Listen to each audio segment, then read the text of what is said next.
Yes, welcome back ladies and gentlemen, tankers of Blitz Universe to the channel. We got some more epic replays for you today, and after those, well, variety packs of TS5 and 6 and 7 and got messages demonstrating like a boss, we've got Cyclone 7 here. In his IS-4, not in the IS-7, he's in the IS-4, one of the two tier 10 Russian heavy tanks. And he finds himself on Oasis Bombs in a supremacy game, where you can see that his team is flanking hard, pushing into the corner with the two big hills in the terrain, where you can get isolated very easily, but which can provide you with a lot of possibilities to lure the enemies into the gun sights of your tank destroyers at the back. And by the looks of it, there is a tank destroyer at the back, and old Cyclone here in his IS-4 is missing and bouncing the first two shots of the game. He is 1 minute into the game, and it's a slow starter. I can tell you that. It's a slow starter, but you're going to enjoy this one. There's no doubt about it, you will like this game. Let me take a little sip of my drink. You're going to love this game because it has everything you want. Ooh, great snapshots with this Russian tank, and he's capping a base and he's pre-angling already, as you can see, because this is going to happen. There's a bad shot. He bounces a shot from the T-62, gets a great shot in, just over the edge of the dune, into the side, and then turns the tank again, faces the front of the turret towards the T-62A, and the Badger just thinks, right, I can pass again and give you some easy damage. And bounces yet another shot from the T-62A. We'll be seeing a bit more of him later on. In the meantime, his team, as you can see, has gone into the corner.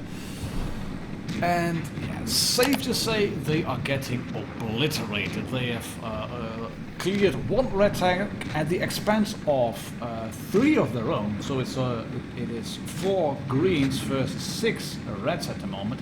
And Cyclone is doing the right thing here. Take a look at the minimap. He realizes he should try to kill a tank, shoots the Leopard, ignores the Badger now, and does not shoot the T-57 Heavy. Does realize that if he clears this tank, which turret then pops off, and because of a little bit of lag, he hovers in the air, and he bounces the first shot from the T-57 Heavy, bounces the second shot as well, does not manage to clear the Badger, which is unfortunate. But rather than just now stay here and focus on the T-57 Heavy, he realizes he can kill the Badger and turn it back into a 3-on-3. But his last remaining teammate, the T-62A, is a low hit point, and that tank, the WZ-113GFT, he gets a good shot into Cyclone. Cyclone gets a good shot back into him as well, and it's bounced again shots from the T-57 Heavy. Bounces the return shot on the T-62A. It's a lot of bouncy over here. 3,720 damage blocked. He's blocked more damage than he's dealt. But if you're soaking up the hits for your teammates, that's all well and good. Side scraping again. The T-57 Heavy is hungry.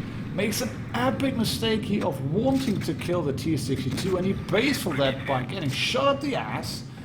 And he is now... No, he can't kill.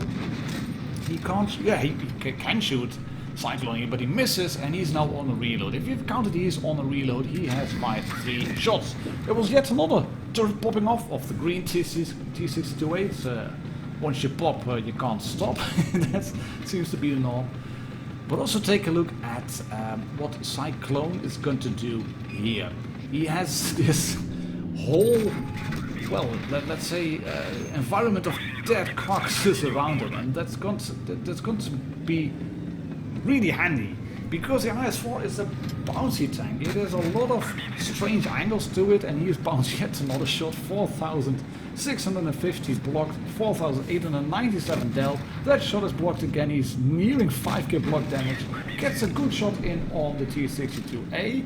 Then going to bounce yet another shot. Move forward. Ignore the 62A. Yes. No. Yes. Clear 57 Heavy. There we go. And then break the T-62 will miss his track. He doesn't have a repair pack. Come on, mate. KO. Yes. Wiggle. Turret. Yes. gets the shot in, and like I said, once you pop, you can't stop. There goes another turret. 5,542 damage dealt and nearly 6k blocked. And the Jagdpanzer E100, he was not AFK. Take a look at this. He didn't do massive damage, but in the efficiency screen, you can see this. Leopard, WZ, 927 upon your spotting. That had to be the Jagdpanzer E100. So he was camping at the back, and that's really annoying. But if he had been there with a big shot, Cyclone would have lost that game. We're gonna watch Dark Exile now. Neopik 140. I first saw his game, his screenshot actually on my Twitter feed, and he shared it there. Said I had this epic game. Look at the screenshots. And I told him, buddy, I like that.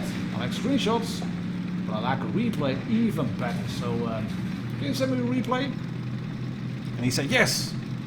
And then he asked, will you feature it on the channel? And then I said yes as well. And then he said, okay, here it is. He's on Naval Frontier. And yeah, again, if you like that first game, this was going to be good as well. Look at the angling on the mouse. He does bounce the heat shot. Ooh, that's expensive heat. The VK4502B is undeterred, decides to go forward. Reds have already figured out there's tanks over here. And Dark Exile realizes that as well. There's two of his teammates in that position.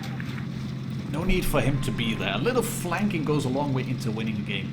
And Reds are pushing into the corner. You see that? There's tanks over here. Oh, hello Centurion, I can shoot you. Lovely stuff. Dark Exile is a bit on his own. There's a medium coming up on his back as well. Can he shoot the waffle? Yes, of course we can. We could have switched to HE maybe. But then again, if you would have missed the shot, or just hit the gun, or accidentally shoot the Centurion with HE, that would be, well, it wouldn't end well. It wouldn't penetrate. The Waffle clears the T-30, which means he's on reload now. Shoot the Centurion again, tracking in place, and the Waffle is running away for his life. And Dark Exile can shoot the Centurion again, taking a look around. What's happening? Can I shoot him again? Yes, the Centurion decides to not to go held down behind the wall. But the mouse has cleared the VK, the Centurion is down there, the Leopard manages to not kill the Centurion, he can't poke too quickly, he has killed the Sand, there we go. Good stuff, good stuff. Kinetic Cannon is now down. And this is two medium tanks now, just trying to hold the flank, taking a look what is happening. There's the mouse get, oh, only track shot, only track damage, that's unfortunate. However, the Centurion is down. Can he shoot this tank? No, gets that shot in on the rocks. It is a 3-on-5 at the moment, but it's a lot of tanks to clear. A full health IS-7, a mouse who knows his angling. Oh, he bounces a shot on something, lovely stuff. Can he get a shot in on the mouse? No, because the mouse knows his stuff, he knows how to angle. And is he going to shoot again? No, he is not going to shoot again. He is going to bounce that shot, yeah. Once the game tells you that, in Russian, you know it's time to flank again. Leave this spot. Yes, you're held down over there. But once the mouse starts pushing, you will be in trouble. You will be in trouble. And here you can get side shots in on the mouse. Lovely. There we go. Little play, just AP, no problem whatsoever. Got that shot in and bounce another one on the front plate. And can he clear the mouse now? It is Cat and Mouse. It's Object 40 versus Mouse. Bounces on the tracks of the T-62A because those are Russian tracks and they are very thick. And get one shot in. Yes, bounce another shot from the Opticon 40, from the T-62. On the Opticon 40 is Russian tracks as well. Clear the T-62A, roll around the mouse with AP still, and clear the mouse. He did get a big shot up his ass from the Jagdpanzer and tracks him in place. Good, he has a teammate now. It's 2-on-2. 4,000 damage. 1,230 blocked.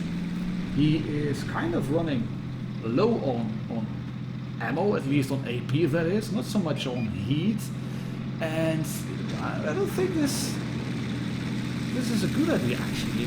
Maybe you're taking this whole flanking thing a bit too serious and a bit too far-fetched, because this IS-7 is now coming up the arse of your friendly Jagdpanzer E100, and you can't help him now, because if you drop down, yes, that Jagdpanzer E100 will shoot you, and you were a one-shot to the Jagdpanzer E100, and you're spotted as well because of proximity spotting. And the green Jagdpanzer E100 is trying some... Did we mention Russian tracks? Yeah, that's very strong. The IS-7 is doing the reverse driving strategy. He kind of confuses that probably with reverse side scraping, but yeah, showing your ass to a tank is also going to work really well. And just, yeah, turret, he hasn't got the gun pressure. He hasn't got the gun pressure. Pop the adrenaline and clear the IS-7.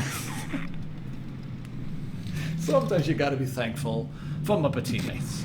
Ooh, and he's out of AP now. He can't.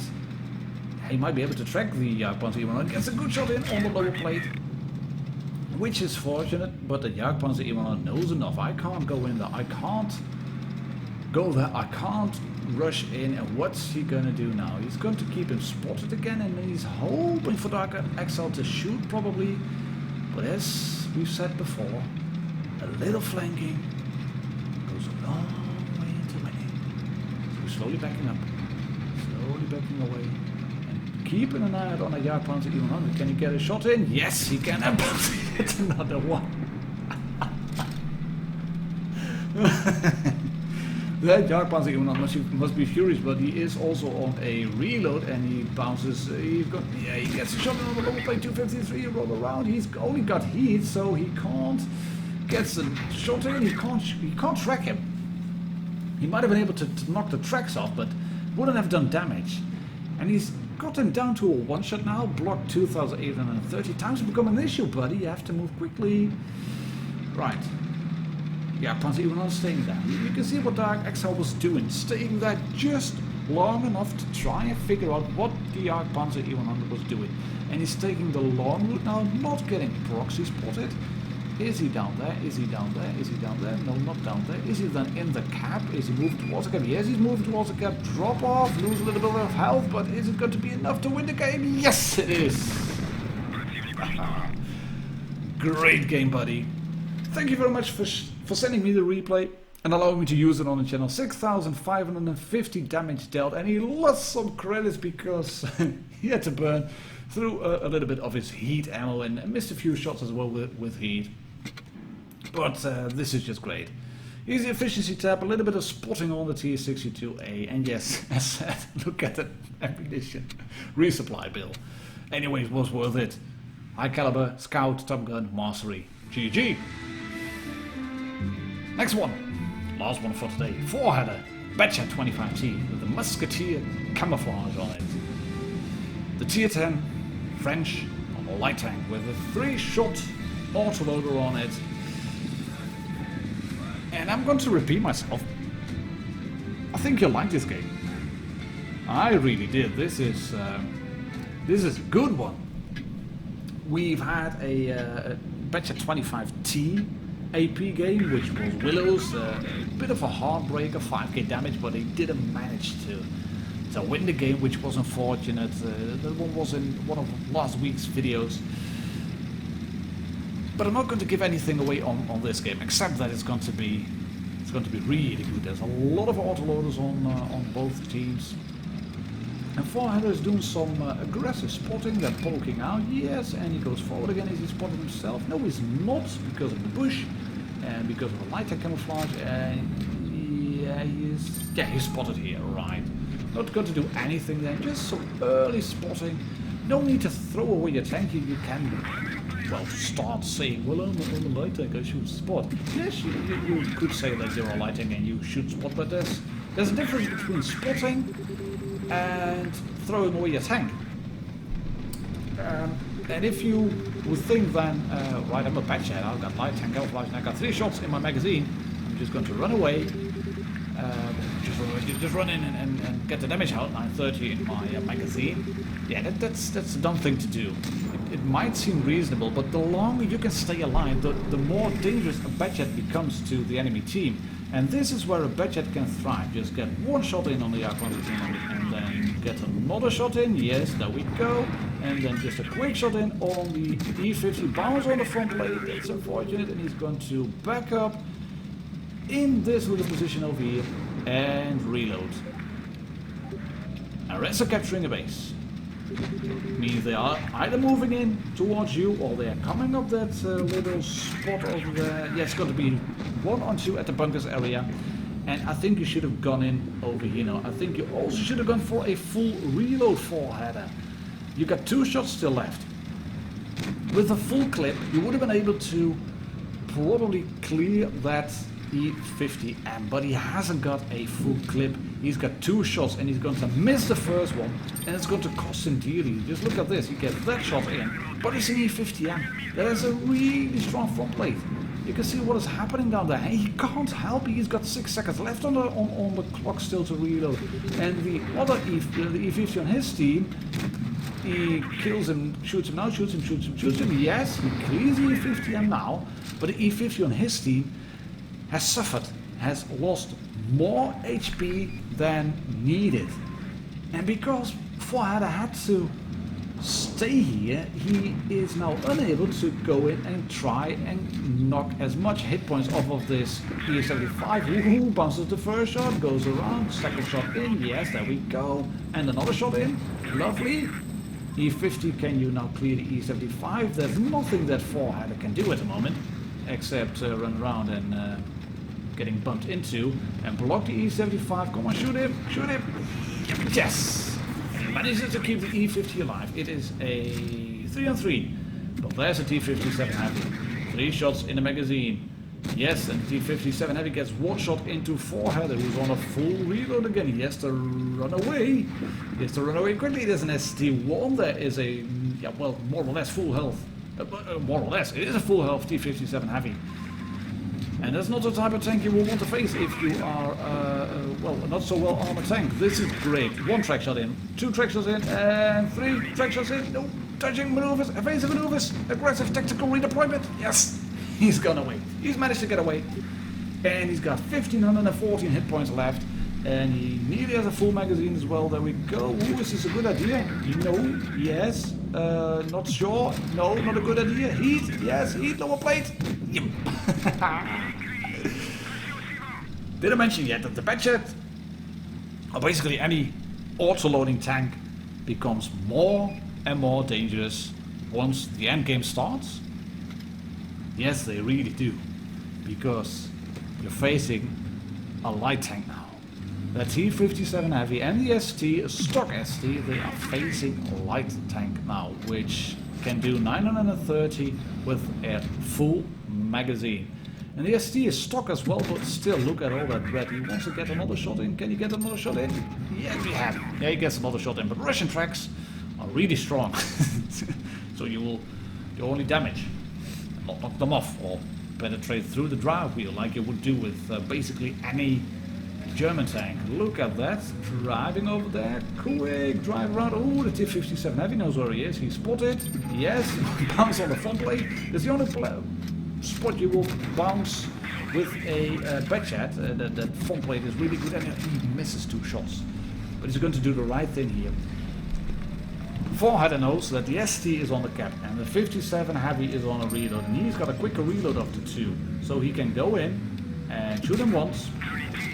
Here's a dead driver, shoot him again, through the drive wheel, yes, only track damage, and then lower plate.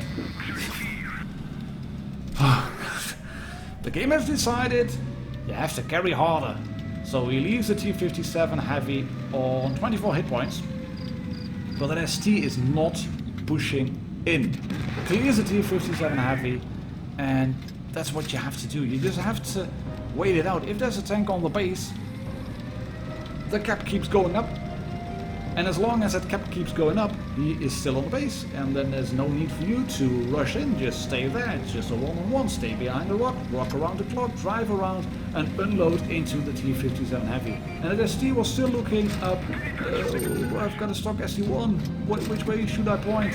I don't know, because it's my first Tier 9 tank, and it's, everybody said it was Russian. Oh, I hit someone. Right, I'm doing really well now. I'm feeling very brave in my ST. What's the Badger going to do? Never mind, I'll stay on the cap.